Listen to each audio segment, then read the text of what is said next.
용감한 토크쇼 직설 시작합니다. 최대 100만 원을 빌려주는 소액 생계비 대출이 폭발적인 관심을 받고 있습니다. 그만큼 우리 사회에 급전이 절실한 사람들이 많다는 거겠죠. 하지만 과연 실효성이 있을지 지금부터 따져보도록 하겠습니다. 오늘 함께해 주실 세 분 소개합니다. 참 좋은 경제연구소 이인철 소장, 이화여대 경제학과 석병훈 교수, 서강대 경제학부 허준영 교수 나오셨습니다. 어서 오십시오. 네, 소액 생계비 대출 상담 첫날 현장 반응 어땠는지 먼저 보고 이야기 이어가 보도록 하겠습니다. 지금 채무 때문에 그 찜질방 생활을 하고 있어가지고 50원이라도 먹고자 신청을 했습니다. 너무 절실합니다. 이 돈이라도 해줄 수 있는 곳이 여기밖에 없습니다. 조금 더 현실적으로 한도가 좀 높고 이자가 좀 낮아졌습니다. 5% 내외로.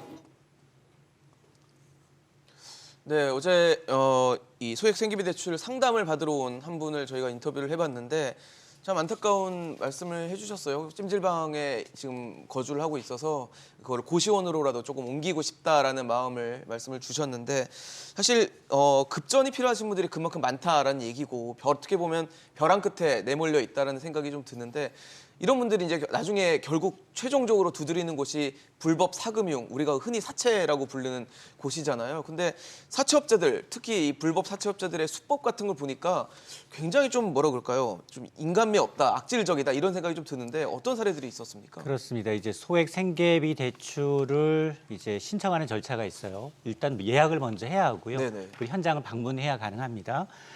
소액 생계비 대출 주 금융기관은 서민금융진흥원 홈페이지에서 가능합니다. 아마 홈페이지에 접속하시게 되면 바로 팝업창이 2개가 떠요. 근데 한 개는 소액 생계비 대출 안내장이고요. 또 다른 팝업창은 뭐냐?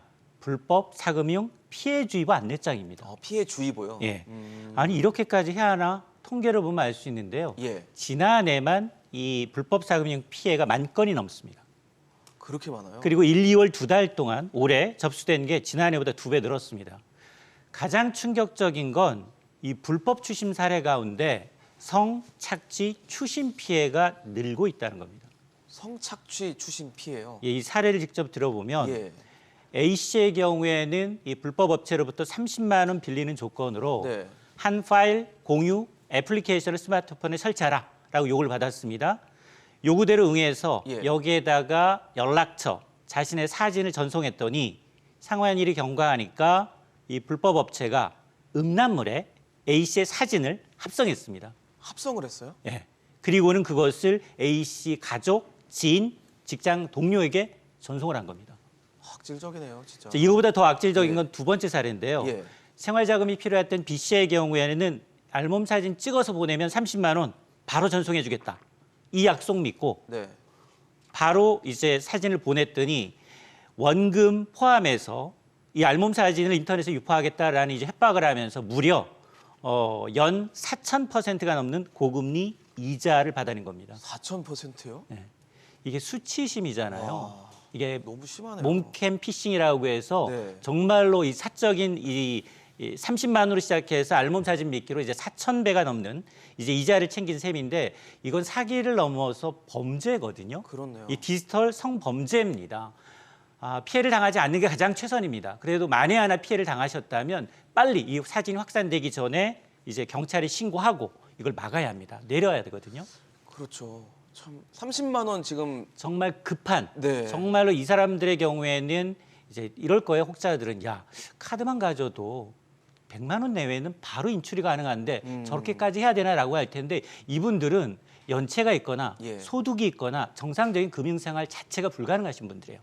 그러다 보니 이런 아주 절박한 심정을 악이용하는 그런 이제 나쁜 사람들이 있는데요. 이거는 정말 철퇴를 좀 놔야 될 것 같아요. 그렇네요. 왜 주의를 하라고 팝업창이 떴는지가 좀 이해가 되는 그런 말씀을 해주셨는데 사실 지금 뭐 법정 최고금리가 20%로 상한이 걸려 있죠. 2021년에 24%에서 20%로 낮아졌는데 사실 저는 법정 최고금리가 낮아지니까 이자 부담이 좀 줄어들겠구나라는 생각을 했는데 오히려 그렇지 않은 경우도 있었던 것 같아요. 그러니까 제도권 밖으로 튕겨져 나가버리는 분들이 좀 계셨던 것 같은데 이런 어떤 제도가 오히려 나쁘게 작용을 했다고 봐야 될까요? 어떻게 보십니까? 예, 그렇게 생각을 합니다. 저도 동의를 하는 입장이고요. 왜냐하면 지금 앵커님께서 지적하신 것처럼 2021년 7월부터 법정 최고금리가 20%로 낮아져서 계속 유지가 되고 있는데요. 예. 반면에 동기간에 한국은행의 기준금리는 0.5%에서 지금 최근에 3.5%까지 3%포인트 인상을 했습니다. 그러니까요. 그럼 한국은행 기준금리가 인상함에 따라서 순차적으로 예금금리가 올라가고요. 예금금리가 상승을 하게 되면 그에 영향을 받아서 은행권에서 대출금리가 올라가게 됩니다. 그러면 은행권의 대출금리만 올라가는 게 아니라 제2금융권에서도 역시 예금금리, 대출금리 순차적으로 영향을 받고요. 그러면 이제 등록대부업체죠. 등록대부업체만 해도 아무래도 금융당국에서 감독을 받고 이러니까 불법적인 출심이나 뭐 이런 활동을 할 수가 없기 때문에 예. 서민들이 가서 대출을 받을 수 있는 제2금융권에서도 대출받기가 어려운 서민들이 가서 이용을 할 수 있는 뭔가 완충작용을 할 수가 있는데요. 등록대부업체 입장에서는 주로 개인이나 비금융기관으로부터 자금을 조달할 수 있었습니다. 등록대부업체는 수신 기능을 할 수가 없으니까 예금을 유치할 수가 없지 않습니까? 네네. 그러니까 결국은 개인이나 비금융기관으로부터 자금을 조달을 해야 되기 때문에 당연히 은행이나 뭐 제2금융권보다 훨씬 높은 자금 조달 비용이 들어가는 것이거든요. 네. 기준금리 상승함에 따라서. 그렇겠죠. 그런데 대신 대출금리를 많이 받아가지고 이윤을 취해야 되는데 예. 대출금리 상한은 20%로 딱 묶여 있으니까 조달금리는 기준금리 인상에 따라서 점점 올라가는데 대출금리 상한은 묶여 있으니까 당연히 이 마진은 줄어들지 않습니까? 그렇겠죠. 그럼 그 상황에서 신용도가 낮은 고객들한테 대출을 하게 되면 그 대출이 부실화될 경우에 손실이 커지니까 손실을 막기 위해서는 당연히 소위 말하는 등록 대부업체를 찾을 수밖에 없는 신용도가 낮은 차주들에게 예. 대출을 줄이고 회수를 할 수밖에 없었던 것이죠. 그러면 이 차주들 같은 경우는 어쩔 수 없이 등록 대부업체도 문턱이 높아지니까 어쩔 수 없이 지금 불법 출심을 하게 되는 사채업체한테까지 내몰릴 지경이 된 것입니다. 그러니까 이 법정 최고금리라는 것은 저도 지금 수차례 주장을 해왔지만요. 이렇게 20%로 못 박을 게 아니고요. 한국은행 기준금리의 뭐 몇 배수다 이런 식으로 기준금리에 연동하는 방식으로 법정 최고금리를 법을 바꿔가지고 기준금리가 상승하면 이거에 연동해서 법정 최고금리도 자동적으로 상승을 하고 기준금리가 하락을 하면 다시 법정 최고금리도 하락하는 방식으로 이 기회에 아예 제도를 바꾸는 것이 오히려 합리적이다 이렇게 생각을 하고 있습니다. 네. 그러니까 어떻게 보면은 법정 최고금리 이자를 낮추겠다는 목표가 오히려 사채로 좀 내몰았다는 생각이 드는데 호 교수님은 어떤 생각이십니까? 예, 그 석병현 교수님 말씀을 쉽게 좀 더 제 식대로 쉽게 정리해 보면 그런 것 같습니다. 이게 20%의 법정 최고금리가 고정돼 있는 상황에서는 20%대에서 사실은 이제 자기의 신용도랑 자기의 뭐 자산이나 아니면 소득 같은 거에 비례해서 사실은 자기가 적용받을 수 있는 대출 금리가 나오는데요. 그렇겠죠. 그러면 이제 20%가 딱 고정돼 있으면 20%가 자기보다 예를 들어 자기가 그 위의 금리에 적용을 받는 사람이다. 그럼 그 사람들의 시장이 없어지는 겁니다.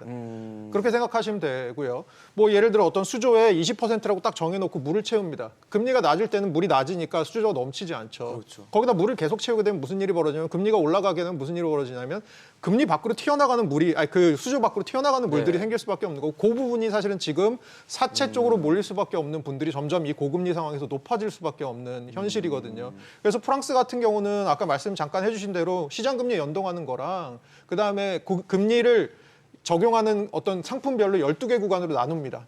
그래서 그 12개 구간이 시장 금리에 따라서 알아서 이렇게 움직이도록 조정을 해놓거든요. 그래서 자기가 대출받는 상품과 시장 금리에 따라서 이 법정 최고금리가 연동되는 그런 시스템을 통해서 조금 지금 말씀해 주신 그런 수조 밖으로 물이 튀어나가는 그런 부분들을 조금 잡아주려고 하는 부분이 있는 거죠. 근데 우리나라 같은 경우는 이게 20%로 적용이 딱 고정돼 있는 네. 거고요. 네. 그 연동제에는 동의를 하시는 건가요? 저도 사실 연동제를 해야 된다고 생각하는데 연동제에 대해서는 사실 이제 정치권에서나 아니면 여러 어떤 반대 의견을 가지신 분들이 저는 있는 것 같아요. 첫 번째로는 연동제라는 게 사실은 어떤 거냐 하면 금리가 올라갈 때 이 고정금리가 그러니까 그 법정 최고금리가 올라가는 것을 만들어 놓으려고 하는 게 연동제거든요. 그러면 네네. 사실은 이거 제일 어려운 분들이 대출 받는데 최고금리가 올라가는 것에 대한 어떤 심리적인 혹은 정의의 측면에서의 저항감이 저는 있는 것 같고요. 또 하나는 결국은 그것을 해서 누가 수혜를 볼 것이냐라고 하면 그 20% 근처에서 이 자금을 조달해주고 있는 어떻게 보면 약간 아까 말씀하신 제2금융권보다도 밖에 계시는 네네. 어떤 금융업체들이 수혜를 것들을 통해서 수혜 볼 수 있는데 그런 것들을 우리가 어느 정도로 용인해줘야 되느냐 이런 문제들이 좀 남아 있는 것 같습니다. 이 소장님 어떻게 보십니까? 대출금리 상한에 대해서. 사실은 이렇게 이제 취약계층에 대한 이제 이 금융 대출의 경우에는 상당히 이제 연체율이 높을 수밖에 없고 그래서 이제 글로벌 추세도 보면 배드뱅크를 운영하듯 이게 아주 금리가 급격하게 오를 당시에는 이제 악성 채권만을 놓아서 그걸 전담하는 은행이 있잖아요. 마찬가지로 서민저민은행도 있고 여러 가지 대안이 될 수 있는데 결국은 뭐냐? 지금은 당장은 이제 금융권 캠코가 절반씩 이제 모아서 지원을 하고 있는데 네네. 이걸 이제 제도화하는 거예요. 시험적으로 한번 해보고 지금 보니까 굉장히 좀 인기가 있잖아요. 맞아요. 설마 했는데 지금 첫날 보니까 1,126건. 대출 금액 그렇게 많지 않습니다. 한 네. 65만 원꼴로 1인당 빌려갔거든요. 이거를 사실 앞서서 인터뷰에서도 얘기했지만 대출 금액이 조금만 더 높았으면 그러니까요. 그리고 대출 이자가 좀 낮았으면 15.9%예요. 아, 이자가요? 이자가 금리가? 최대 15.9%로 출발을 해서 이자 상환 잘하면 조금씩 낮춰주는 방식이거든요. 네네. 그래도 9%, 10% 두 자릿수 육박합니다. 취지가 이제 정말로 긴급하게 뭐 연체력이 있거나 아니면 소득이 좀 적거나 없는 분들 대상으로 했다라고 하면 취지는 굉장히 좋잖아요. 그러니까요. 그 취지가 좋다면 이걸 좀 더 이번 사례를 바탕으로 해서 이 재원을 어떻게 할 것인지 그리고 물론 이제 이 불법 이제 사채업체들을 근절하기 위해서 법정 최고 상한을 계속 이제 정권에 따라서 인위적으로 네네. 올렸다 내렸다를 좀 해요. 근데 지금 우리나라가 맞부딪힌 사례가 하필이면 뭐 유럽도 마찬가지고 미국도 마찬가지입니다만 구조적으로 갑자기 기준금리가 오르게 되면 이게 또 걸려요. 가장 이제 취약한 연결고리가 이런 분들한테 고통이 가기 때문에 이건 어떤 이제 정치적 그리고 이제 이걸 뭐 탄력적으로 이제 금리를 연동시킨다 안 연동시킨다에 대한 논의도 있어야 되겠지만 근본적으로 우리가 이제 취약계층에 대한 대출 부분에 대해서는 일반적인 정상적인 금융생활과는 좀 별도의 이제 파트로 복지 측면에서 좀 접근하는 부분이 있기 때문에 아마 저 개인적으로는 아마 이에 대해서 후속적으로 이번 이제 테스트를 좀 해보고 난 다음에 네네. 이번 이제 반응을 보고서 얼마나 실적이 좋고 또 이들 가운데 얼마나 또 환수가 가능한지 상환을 그래야만 이제 단계적으로 이자가 낮아질 수 있잖아요. 자 그런 것을 좀 보고 나서 후속적으로 좀 접근할 부분이 있다라는 생각이 듭니다. 그럼 후속적으로 접근을 한다고 봤을 때 지금 대출 상한이 100만 원까지 되잖아요. 6개월 성실 상환을 했을 경우 100만 원이라는 액수는 어떻게 보시는지 궁금합니다. 아까 뭐 인터뷰에서는 적다고 말씀 주셨어요. 이게 왜냐하면 예. 이게 여기 가신 분들이 대부분 빚이 있어요. 대부분 빚이 있는데 그게 억대 단위예요. 근데 지금 우리가 서민금융 상품을 보시게 되면 아무리 많아봐야 몇백에서 몇천 원이에요. 몇천만 원. 그러니까 이분들은 그 이자 갚기도 이거 빌려서 버겁다는 거군요. 두 자릿수 이자 갚아서 이자 갚고 겨우 생활비 할 정도 수준이거든요. 그러니까 간신히 이 위기를 모면하는 정도의 수준이기 때문에 이게 과연 옳은 건지. 그리고 이제 물론 우리가 이제 이런 얘기 하잖아요. 돈 빌려 오면 물고기를 직접 주는 것보다 물고기 낚는 법을 가르쳐줘야 된다라고 얘기를 하는데 이분들이 정말로 필요한 건 스스로 정말 일해서 한 푼이라도 갚을 수 있게끔 그 사이에 시간을 좀 벌어주는 노력이 좀 필요한 거잖아요. 근데 지금 이거 보면 100만 원에 대한 이자 상환 5년에 걸쳐서요. 예, 5년이에요. 5년이에요. 5년에 걸쳐서 하고 이자 15점 몇 % 하게 되면 사실 5년 동안 갚게 되면 원금이랑 이자랑 거의 비슷해져요. 자, 이런 것들이 부담이 되지 않도록 하기 위해서는 총액에 대한 금액 그리고 이제 이게 아무리 이제 이 전체적으로 이제 금액을 많이 높이고 또 그다음에 대출 이자를 낮춘다 하더라도 이걸 또 악용하는 분들이 있기 때문에 이거는 이제 신용도별이나 아니면 이 사람의 상환 능력이나 의지나 아니면 일자리나 이 사람의 어떤 이제 가능성을 좀 보고서 해야지 무조건 한도를 높이고 깎아주고 돈을 내준다 이거는 아니라고 봅니다. 어떠세요, 석 교수님? 100만 원이라고 지금 한도 캡이 어떻게 보면 씌워져 있는 상황이거든요. 뭐 저는 사실 지금 뭐 생각이 약간 다른데요. 네네. 금리 같은 경우도 합리적이라고 생각을 하고요. 15.9%. 그렇죠. 네. 예, 왜냐하면 이게 형평성 측면에서 지금 이 대출을 이용하고자 하는 분들은 뭐 연체가 있는 것도 따지지 않고 대출이 이루어지고 있고요. 그다음에 신용도도 하위 20% 이하이고요. 예. 그다음에 연소득도 3,500만 원 이하라는 한도가 정해져 있습니다. 그러니까 사실 소위 말하는 금융기관 입장에서는 이거를 갖다가 담보도 없이 빌려주는 거다 보니까 사실 뭐 돈을 띄어 먹혀도 각오를 하고 빌려주는 거죠. 소위 말하면. 그러니까 그런 리스크가 다 반영이 돼서 금리가 적정하게 책정이 돼 있어야 되는데요. 이 15.9%라는 금리는 어디서 나왔냐면 이런 서민을 지원하고자 하는 다른 정책자금 대출, 대출 금리가 있는데요. 그런 것의 기준 금리가 15.9%입니다. 그래서 서민금융진흥원에서 100% 보증하는 네네. 최저신용자 특례보증 대출 상품의 금리도 15.9%고요. 그다음에 저축은행 등 제2금융권과 대부업, 등록 대부업체의 평균 대출 금리는 15% 내외입니다. 그러니까 이런 거와 미쳐봤을 때 지금 더 연체도 있을 수도 있고, 그다음에 신용도가 낮은 이런 서민들을 대상으로 하는 대출 금리가 15.9%보다 더 낮게 줄 수는 없는 것이거든요. 형평성에 문제가 있기 때문에. 그다음에 한도 측면에서 봤을 때 처음에 50만 원 대출을 해주고 그다음에 추가 이자를 성실하게 납부할 경우에 50만 원을 해주는 것도 네네. 지금 50만 원이라는 것 같은 경우는 기존에 뭐 소위 말하는 불법 사금융에서 널리 사용하고 있는 뭐 휴대폰 깡이라고 하죠. 네네. 그래서 대포폰에 만약 소스로 사용하고 있는데 그게 일반적으로 50만 원에서 60만 원이고요. 뭐 정말 절박한 서민들이 필요한 돈이라고 볼 수 있는 거고요. 그 네네. 기준이. 그다음에 온라인으로 등록 대부업체들이 광고하고 있는 서민 대출의 평균이 40만 원으로 지금 알려져 있습니다. 그러니까 당장 급한 돈의 범위가 일단 50만 원이라고 하는 것이고, 그다음에 아까 말씀드렸다시피 서민분들이 찾는 대출이다 보니까 이게 사실은 이 빌려주는 사람 입장에서는 못 갚을 거 가능성이 크다는 생각을 하고 빌려주는 건데, 이 대출 관계에 있어서 가장 중요한 게 소위 말하는 경제학에서 정보의 비대칭성이거든요. 네네. 그래서 돈을 빌려가는 사람 입장에서 내가 이 돈을 갚을지 안 갚을지에 대한 정보가 돈을 빌려주는 사람보다 높거든요. 그래서 그 정보를 확인하기 위한 수단으로 100만 원까지 빌려주기 전에 50만 원 먼저 빌려주고 그거를 갚아 나가는 거를 보고 나서 그게 일종의 이 사람의 돈을 갚을지 말지 의지라든지 뭐 이런 성격이라든지 이런 거에 대한 정보를 돈 빌려주는 사람이 파악하는 방식이죠. 그래서 그 다음에 추가로 50만 원 빌려주는 건 합리적인 것으로 보고 그다음에 뭐 금융교육이다, 이자 납부에 따라서 금리를 추가적으로 깎아주니까 이런 것은 현 상황에서는 그나마 가장 합리적으로 시스템을 만든 것이다라고 생각을 하고 있습니다. 어떠세요, 석 교수님? 지금 석 교수님은 일단은 굉장히 적합하고 합리적으로 만들어졌다라고 말씀 주셨거든요. 그 사실 이게 문제를 근본적으로 해결하고자 하는 대출 상품이 아니지 않습니까? 어쨌든 간에 급한 불, 지금 뭐 고금리, 코로나 이후에 사실은 작년에 그 코로나 때 시작되었던 아주 많은 어떤 그 정부의 지원 프로그램들이 작년에 이제 이미 종료가 돼서 연장이 되지 않은 상황이고요. 그렇게 되면 사실은 아직도 어떻게 보면 코로나의 이제 후폭풍이 우리는 사회에는 남아 있다고 볼 수밖에 없는 상황인데요.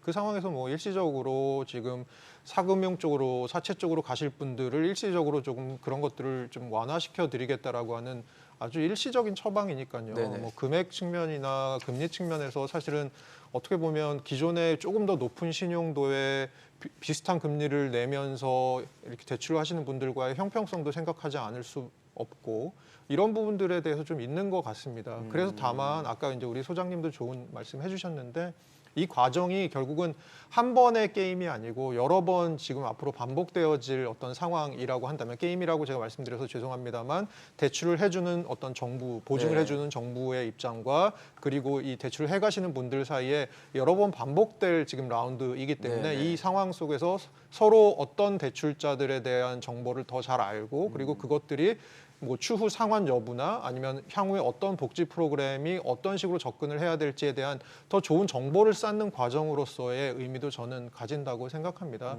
그걸 궁극적으로는 아까 말씀해 주신 대로 고기를 잡는 법을 알려드려야 되는 건데요. 네네. 그러기 위해서는 그분이 필요한 것, 그분이 가지고 있는 것, 그분이 지금 놓치고 있는 것 이런 것들에 대한 정보가 좀 쌓여야 되는 거죠. 그 과정의 일환으로도 저는 기능할 수 있을 것 같습니다.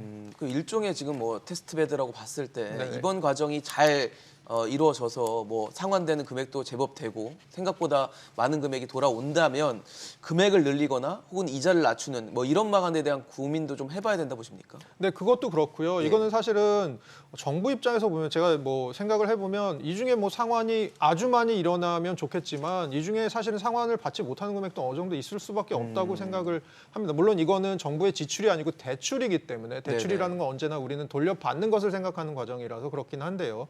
그 과정에서 저는 사실 그 어떤 생각을 하냐 하면은 뭐 정부 입장에서는 지금 재원이 1,000억으로 한정돼 있는 부분이 너무 조금 제약 사항이 있을 것 같습니다. 그리고 그 재원이라는 것도 예산에 반영돼서 정규적으로 편성이 된 재원이 아니고 네네. 지금 은행이나 아니면 캠코나, 다른 캠코를 네. 통해서 저희가 지원받은 금액이기 때문에 뭐 어쩔 수 없는 한계점도 저는 있다고 생각합니다.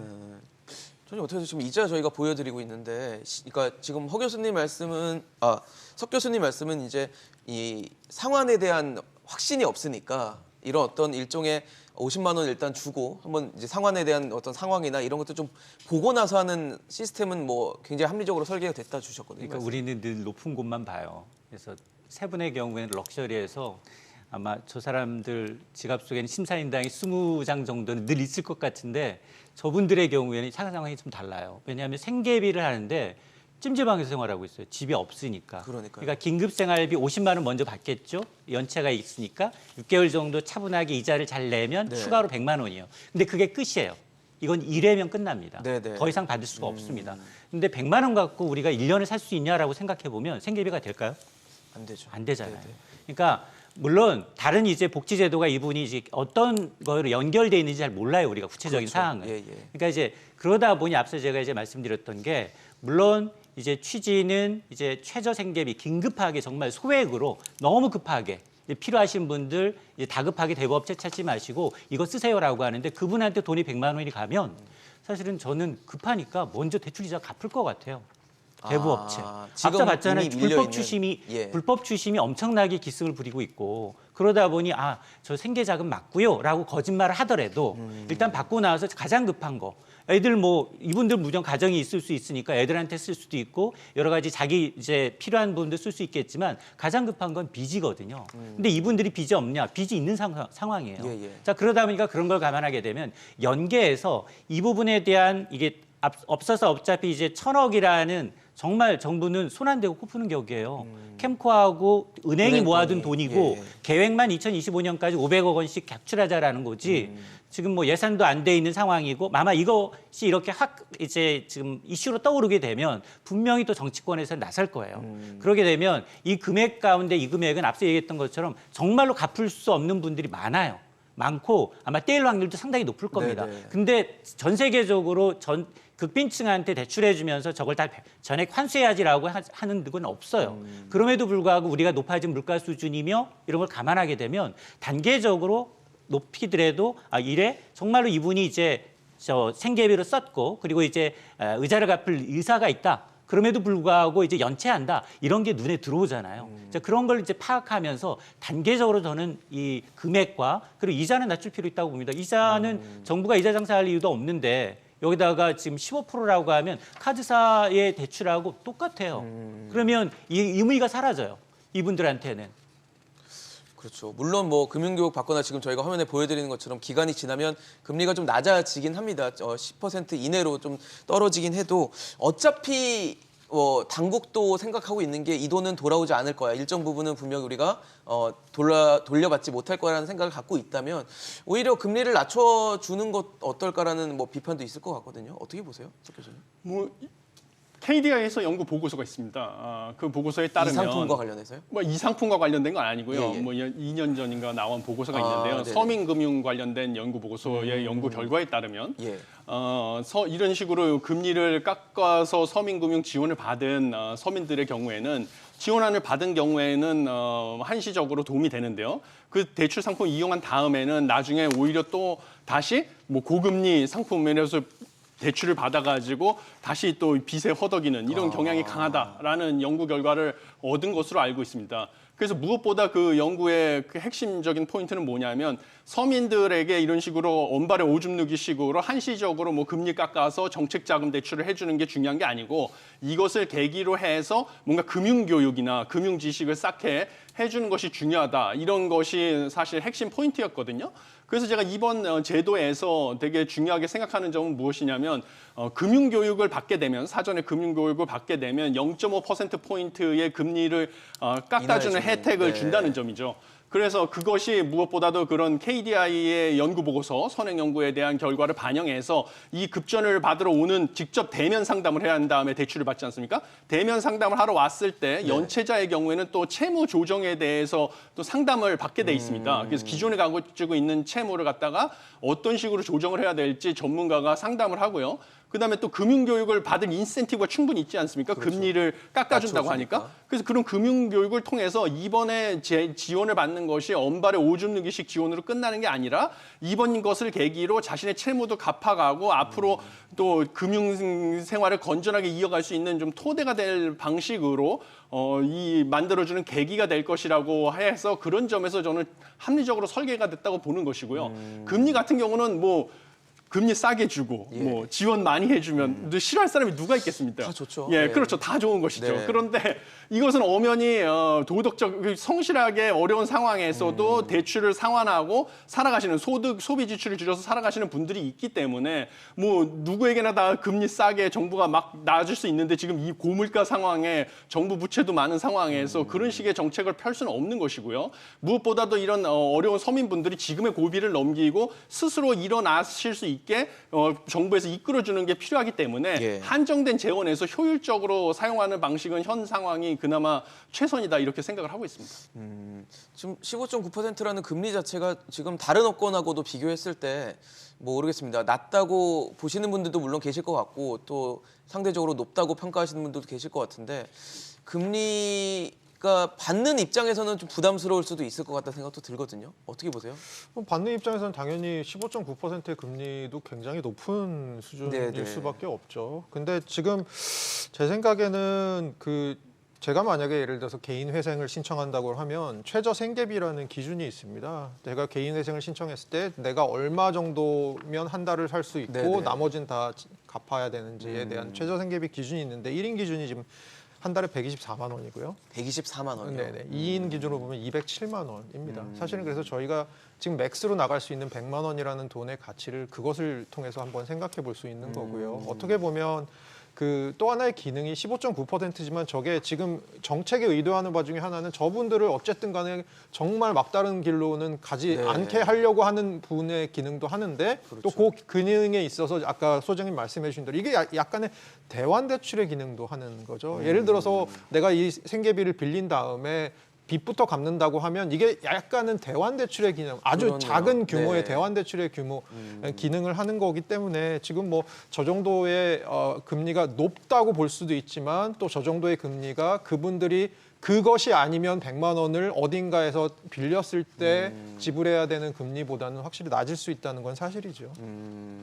뭐 아까도 뭐 4,000% 사채 같은 경우는 뭐 그렇게 금리가 있다고 하니까 상대적으로 만약에 대환을 하게 될 경우는 이자 부담이 확실히 줄어들 수도 있겠다는 생각은 드는데 말씀을 주신 대로 이게 지금 현재로서는 일회성이잖아요. 맞습니다. 내년에 내후년에 은행권이 500억 정도 있다고 하지만 지금 1,000억 원인데 500억 원이면 절반 수준밖에 안 된단 말이에요. 그런 사실- 부분에 대한 고민은 어떻게 될까요? 그러니까 사실은 그동안의 모든 정책의 초점은 정말로 연체 이력이 뭐 있을 경우에도 있습니다. 뭐 3개월 이상 연체할 경우에는 오히려 이제 원금의 80%까지 탕감해주는 내용도 있었잖아요. 네네. 그런 이제 신용도가 있고 자기의 어떤 일이 있고 그리고 적극적으로 이제 어떤 이제 원금을 이제 갚아 나갈 능력이 있는 분들에 대해서는 정책금융 상품이 다 있어요. 근데 이번에 나온 건 그러신 분들 외에 정말로 이제 이 정상적인 테두리를 넘어서서 긴급하게 생계비가 필요해서 정말로 100만 원 내외 때문에 정말 자신의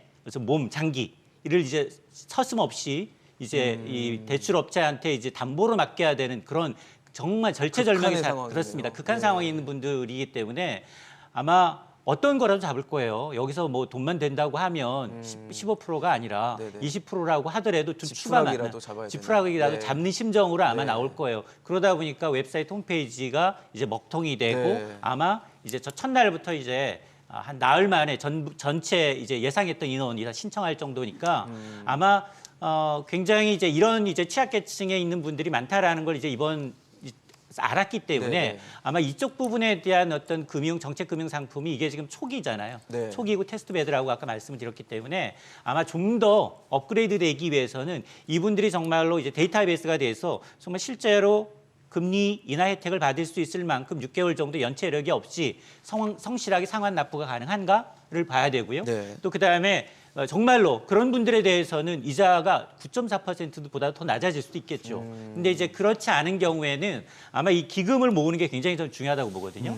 왜냐하면 여기서는 지금 이제 금융위는 어쨌든 은행권으로부터 한 2025년까지는 매년 500억 원씩 추가로 이제 기부를 받겠다. 예. 아직 공표는 안 했지만 네네. 은행도 그 정도 감당하고 있을 거예요. 워낙에 그동안 이제 뭐 이자 장사해 왔다, 공공재다 압박을 많이 받아왔었고 사상 최대 이익을 거뒀기 때문에 아마 기금을 내긴 할 텐데 그럼에도 불구하고 그러면 언제까지 정말로 정부는 이제 여기다 예산 투입하지 않고 네네. 이제 할 건가에 대한 이제 큰 이제 숙제가 남기 때문에 말씀하셨던 것처럼 그렇다고 해서 무제한적으로 이제 대출해 준다거나 한도를 늘린다거나 금리를 낮춰서 도덕적 해이가 발생할 가능성에 대해서는 누구라도 우려하고 있습니다. 왜냐하면 이게 범위가 넓어지게 되면 당연히 그 가이드라인에 있는 분들은 악용할 수밖에 없어요. 왜 나는 왜 안 해주느냐라고 따질 수밖에 없는 노릇이기 때문에 우리가 그렇게 하기 위해서 지금까지 이런 소액 금융상품에 대한 인프라를 하고 있는 거고 햇살론부터 시작해서 다른 금융상품이 있거든요. 이거 왜냐? 성실하게 잘 갚으면 그분을 옮겨가면 돼요.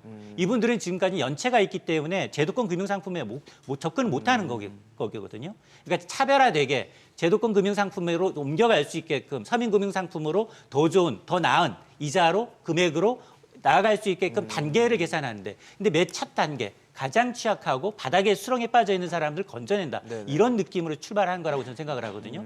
그래서 아마 여러 가지 이제 시사하는 대목이 좀 클 겁니다. 아마 여기에 대해서 뭐 찬반 논란 네. 여러 가지 있을 수 있겠지만 그렇죠. 저는 개인적으로는 생계비라고 하면 적어도 이자에 대한 다른 기존에 갖고 있던 부채에 대한 걱정 없이 정말 생계만 오롯이 쓸 수 있도록 하려면 아마 한도도 그렇고 이자도 그렇고 점진적으로 저는 낮아야 된다고 봅니다.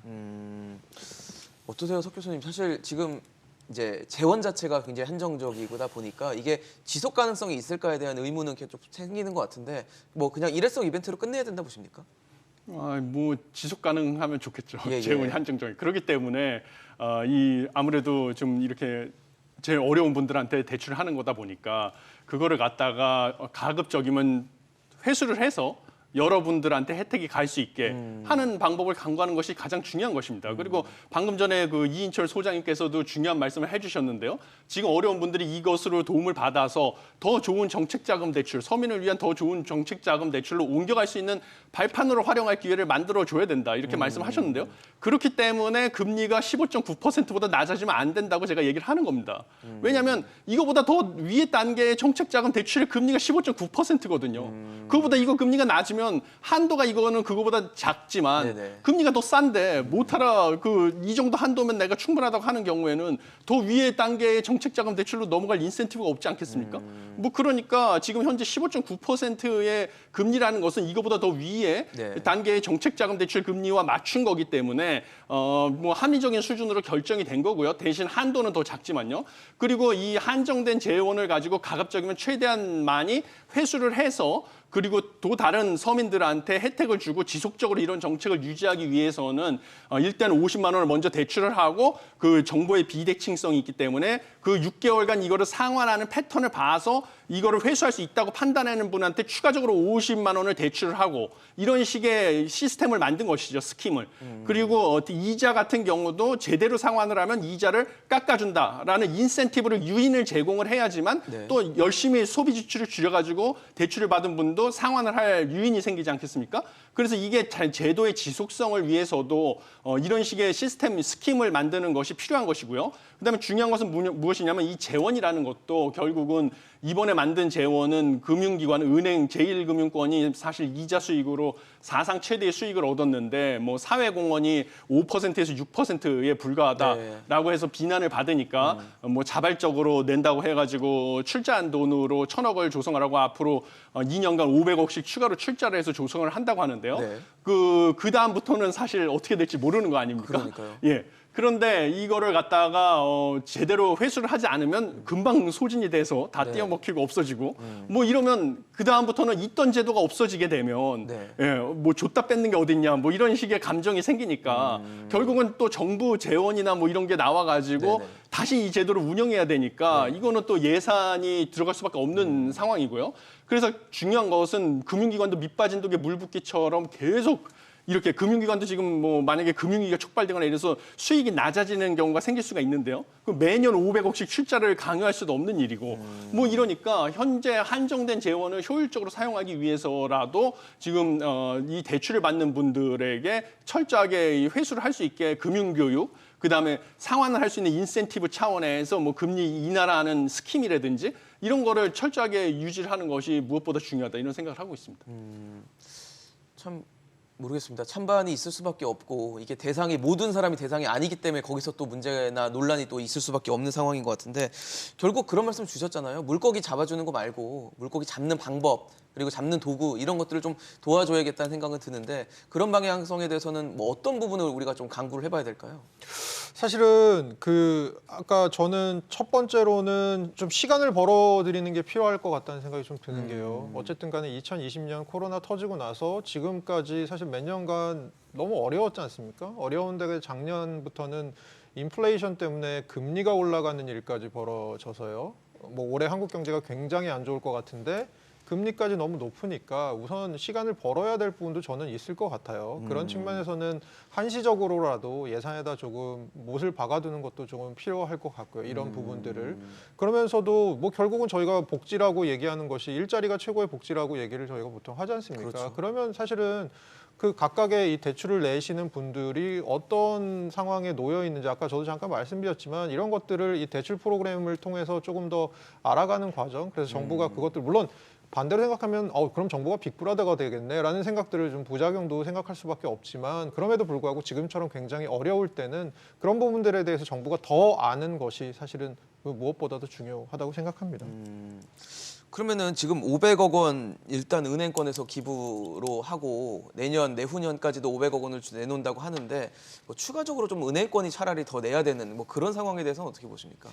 사실 은행도 속으로는 속앓이 하죠. 자기네들이 계속해서 이제 타깃이 되고 네. 이제 뭐 지금 자기네들끼리의 어떤 이자 장사한다라는 이제 프레임에 갇혀서 또 하나는 이제 성과급 잔치한다라는 데까지 이제 덤터기를 쓰다 보니까 뭐 사회공헌 기금을 이제 5에서 6%에서 더 늘려야 되는 상황이고 그러다 보니까 이 가운데는 일부는 아마 이제 이쪽으로 전용될 수도 있을 것 같은데 뭐 정부가 요청하면 금융당국이 요청하면 응하겠다. 뭐 금액이 그렇게 부담스러운 수준은 아니에요. 뭐 수조 원씩 수십조 원씩 남는 네네. 금융기관이기 때문에 그럼에도 불구하고 이런 것들이 계속 이제 정부가 기획을 하고 계속해서 은행이 이제 기부금 형태로 가는 건 옳지는 않아요.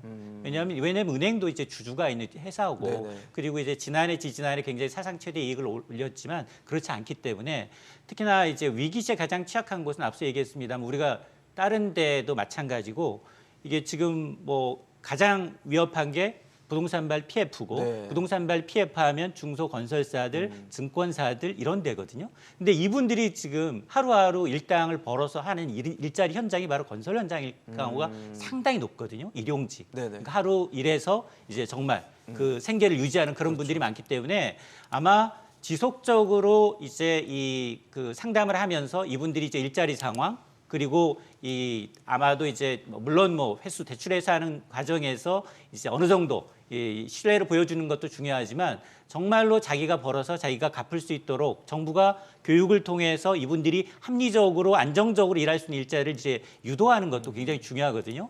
그래서 아마 이제 금액적인 측면에서 2025년까지 500억 원씩 은행들이 객출한다라는 데 대해서는 어느 정도 공감이 가지만 그럼에도 불구하고 정부는 아마 올해는 아마 예산에 좀 반영을 하고 이 기회에서 예산이 지금 1,000억으로 지금은 초창기에는 이제 1,000억으로 지금 세팅이 돼 있는데 이걸 좀 늘릴 필요는 좀 있어 보여요. 왜냐하면 앞서서 서민금융상품 가운데 두 자릿수 받는 건 많지가 않습니다. 대부분 최저는 5, 6%까지 내려가 있어요. 해살론 같은 경우에는.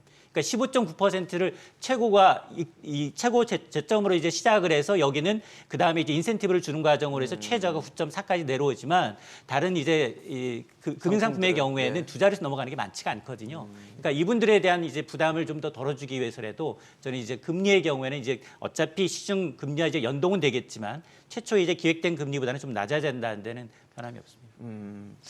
사실 근데 은행권 지금 뭐 기부금 형태로 지금 유지가 되는 상황인데 현재까지는 그런 상황에서 은행도 연체나 이런 어떤 금융 시스템 리스크 같은 것들이 계속 지금 다가오고 있기 때문에 쉽지가 않은 상황인데 지난해만 해도 뭐 5대 은행 같은 경우 주택담보대출 연체 금액이 뭐 1년 전에 비해 50%가 넘게 뭐 급증했다라고 하고 신용대출 연체도 또 가장 사상 최대로 늘었다 이렇게 하니까 연체가 많이 는다는 건 그만큼 금융권이 갖고 있을 리스크가 커진다라고 볼 수 있고 그게 차후에 다른 또 위험으로 올 수 있다라는 좀 우려가 좀 되는 상황인데 좀 관리를 해야 되는 상황입니까? 이렇게 많이 빠르게 늘었다는 거는? 그렇죠. 아무래도 증가 속도가 예. 아직까지는 그 연체율이 뭐 장기 평균 수준이 1.3%거든요. 연체율이. 근데 지금 연체율이 뭐 최대로 한국은행이 최근에 발표한 금융안정 보고서에 따르면 네. 뭐 최악의 경우 1%까지 올라갈 수가 있다. 그렇지만 여전히 장기 평균 수준이 1.3%보다 낮으니까 뭐 우려할 수준은 아니다. 이런 식으로 금융안정 보고서에 나온 걸로 알고 있습니다. 예. 그렇지만 중요한 건 무엇이냐면 이 연체가 증가하는 속도에 문제가 있거든요. 그다음에 이 연체가 대부분이 제2금융권 지금 저축은행하고 그 여신 전문회사, 네, 여전사라고 여전사라고 그러죠. 하죠. 예. 여신 전문 금융회사의 연체 비율이 크고 그다음에 이 연체가 대다수가 주택담보대출이라기보다는 또 신용대출의 비중이 크다는 데 문제가 있습니다. 담보가 없는 거죠. 그렇죠. 예, 신용대출이기 때문에 그게 부도가 날 경우에는 금융회사 입장에서는 회수할 방법이 없는 것이죠. 그러니까 그대로 바로 부실로 잡히는 것이고요. 네네. 그렇지만 금융당국에서는 여전히 지금 여전사하고 저축은행 같은 경우는 금융당국에서 요구하는 대손충당금 적립 비율이라든지 뭐 자기자본 비율 이런 BIS, 규제를 갖다가 비율. 다 수준을 충족하고 있기 때문에 당장의 위험성에 그 걱정할 수준은 아니다 이렇게 얘기를 하는데요. 최근에 실리콘밸리 뱅크 사태에서 알 수 있듯이 네. 뱅크런의 그 양상이 달라졌습니다. 그러니까 과거에 뱅크런이라고 하면 은행 문 열면 가서 줄 달려가서 서야죠. 줄을 네. 서서 찾았어야 맞아요. 되는데 지금은 디지털 뱅크런이라고 해가지고 그냥 휴대전화로 맞아요. 스마트폰으로 버튼 몇 번만 누르면 네. 순식간에 예금 인출이 가능한 상황으로 뱅크런의 양상이 바뀌었거든요. 네. 그래서 우리나라는 미국보다도 예금자 보호 한도가 미국은 뭐 3억 3천만 원 한도였는데 5천만 원으로 낮아진 상황에서 저축은행이 고금리이다 보니까 저축은행에다가 또 예금을 가지고 있는 분들 특히 또 개인 사업자분들 같은 경우는 예금의 규모가 크거든요. 예, 예. 그런데 저축은행의 대출이 부실화되고 또 저축은행이 최근에 이 소장님께서 지금 말씀해 주신 것처럼 프로젝트 파이낸스가 네. 우리나라 금융위기에 프로젝트 파이낸스 대출이 뇌관이 될 가능성이 크다고 지금 네. 지목을 대고 있는데 그렇죠. 프로젝트 파이낸스 대출에 가장 투자를 많이 한 곳이 저축은행이거든요. 근데 프로젝트 파이낸스 대출도 연체가 되고 있는 상황에서 뭔가 SNS나 이런 데로 안 좋은 뉴스가 삽시간에 퍼지면 네네. 또 이 불안 대출 심리가 또- 예금 금리도 많은데 디지털 뱅크런 이런 게 우리나라에서 발생하지 않으리라는 보장이 보장은 없는 없죠. 것이죠. 예. 예금자 보호 한도도 5천만 원으로 낮으니까. 그러니까 이런 거에 대비해서 특히 저축은행이나 제2금융권 쪽에 연체가 급격하게 늘어나는 거 이런 부분에 대해서는 뭔가 대책이 필요한 것이 아니냐. 최근에 예금자 보호법을 뭐 개정한다 이런 얘기가 있는데 네네. 그런 거에 대해서 좀 면밀한 점검이 필요하다 이런 생각을 하고 있습니다. 어떠세요, 교수님? 예, 또 하나 측면이 또 시스템 리스크죠. 결국은 이제 개인 차주들의 문제도 될 수 있지만 결국은 이것들이 물려서 결국은 시스템 리스크가 돼서 우리나라 뭐 금융권들을 위협하게 되면 그것은 사실 굉장히 상상하기도 하는 싫은 시나리오인데요. 지금 잘 보시면 아시겠지만 다른 나라에서 처음에 실리콘밸리뱅크, 그다음에 크레딧 스위스, 그다음에 도이체방크 주가 떨어지고 나서 그다음에 일어난 일이 다음 타겟은 미국의 상업부동산이다. 상업부동산이 어떻게 보면 우리나라 PF랑 되게 비슷한 면이 있습니다. 저금리 때 엄청나게 차입했던 것들이 만기가 지금 돌아오고 있어서 고금리에서 만기가 돌아오고 있어서 네네. 굉장히 그 부분이 어려운 부분이 있거든요. 그럼 우리나라 PF들도 아마 비슷할 겁니다. 작년에 레고랜드 사태에서부터 그렇고 저희가 보고 있는 것들이 그런 건데 네. 다행히 지금 딱 보니까 자료를 보니까 PF 쪽의 금리, PF 쪽에서 대출받는 금리나 이런 금리들이 레고랜드 사태 이후에 굉장히 높았었다가 요즘 조금 진정되는 국면이긴 한 것 같습니다. 그럼에도 불구하고 금융당국이 사실은 이렇게 마이크로 파이낸스 입장에서 뭐 한계 가구들이나 이런 쪽에 대한 대출을 신경 쓰는 것도 또 한편이지만 또 하나가 굉장히 중요한 부분 중에 하나가 이게 전체적으로 시스템 리스크가 돼 갖고 굉장히 커지는 것을 막는 부분도 있거든요. 그런데 지금 보면 금융위기가 뭐 이미 시작됐다라고 말씀하시는 분들도 계시고 뭐 이미 그럴 일이 아직 시작됐고요. 없다라고 얘기하시는 분들도 계신데 이 부분들에 대해서 면밀하게 사실 관리하는 조금 매크로한 부분도 저는 굉장히 중요한 지금 금융당국이 해야 될 일이라고 생각합니다. 교수님 어떠세요? 지금 뭐 너무 빨리 대출 연체가 늘고 있다라는 건 분명히 위험할 수도 있거든요. 맞습니다. 사실은 여기서도 이제 좀 악마인 디테일이 있다고 대형은행들은 웃고 있어요, 속으로. 뭐 JP 모건과 비슷해서 BOA 같은 데들은 네네. 시티 같은 데는 오히려 예금이 그쪽으로 쏠리고 있습니다. 우리도 비슷해요. 사람들이 1인당 예금 한도가 5천만 원인데 내가 만약 9천만 원 1억까지 가까이 있다면 이걸 어디에다 맡길 것인가? 가장 안전한 곳으로 가요. 돈으로. 주로 1금융권 그렇습니다. 시중은행이 되고. 그리고 이제 5대 은행의 경우에는 주담대가 700조 원이 넘는다 하더라도 연체율이 0%대고요. 1%가 채 안 되고요. 여기는 근저당이라고 해서 아파트 담보대출이 120에서 130%를 저당을 받기 때문에 주택 가격이 20, 30% 떨어지지 않는 한 네. 은행 시스템 리스크로 전이될 가능성은 드물어요. 그럼에도 불구하고 앞서 지적했던 것처럼 지금 불안은 정말 저축은행 여기 괜찮아? 그러니까. 야, 7천여 개 미국에 있는 저축은행도 한꺼번에 한 2, 3, 4년 만에 1,000여 개가 줄었어요. 과거에 위기 때. 그러면 우리도 똑같은 일이 벌어지는 거 아니야? 우리도 저축은행 사태를 겪어봤기 때문에 그렇죠. 지금 가장 이제 이 취약한 뇌관이라고 하는 이제 부동산 PF에 많이 물려 있고 또 연체율도 높고 그런 이제 중소증권사들, 여전사들, 건설사들 줄줄이 뭐 리스트가 올라서 지금 뭐 SNS로 돌고 네, 있을 네. 정도이기 때문에 아마 우리도 물론 뭐 이제 위험 관리를 선제적으로 한다는 측면에서는 분명히 관리할 측면이 있어 보이고 특히나 이제 이건 금리하고도 굉장히 연관이 높아요. 그동안 이제 뭐 SUV도 마찬가지입니다만 채권 금리가 이렇게 빨리 기준금리가 오르면서 갖고 있는 채권이 자산 가치가 내려갈 줄 누구도 꿈에도 생각을 못했기 때문에 가장 안전하다는 미국 국채를 갖고 있었는데도 망했단 말이에요. 그러면 우리도 만약 이 포트폴리오를 좀 봐서 은행들, 저축은행들, 여전사들, 이금융권이 위험하다라고 하는데 실제로 뭐 뱅크런이 발생했을 때 정말 안전한지 여부는 금융당국이 시시각각으로 좀 모니터링을 하고 그리고 개인들도 아마 지금 정부에서 나는 지금 국회에서는 1인당 예금자 보완도를 1억 원까지 올리라는 거 여야 맞아요. 합의로 올라가 있는데도 네, 불구하고 발의안이 돼 발표를 안 하고 있는 게 좀 이상해요.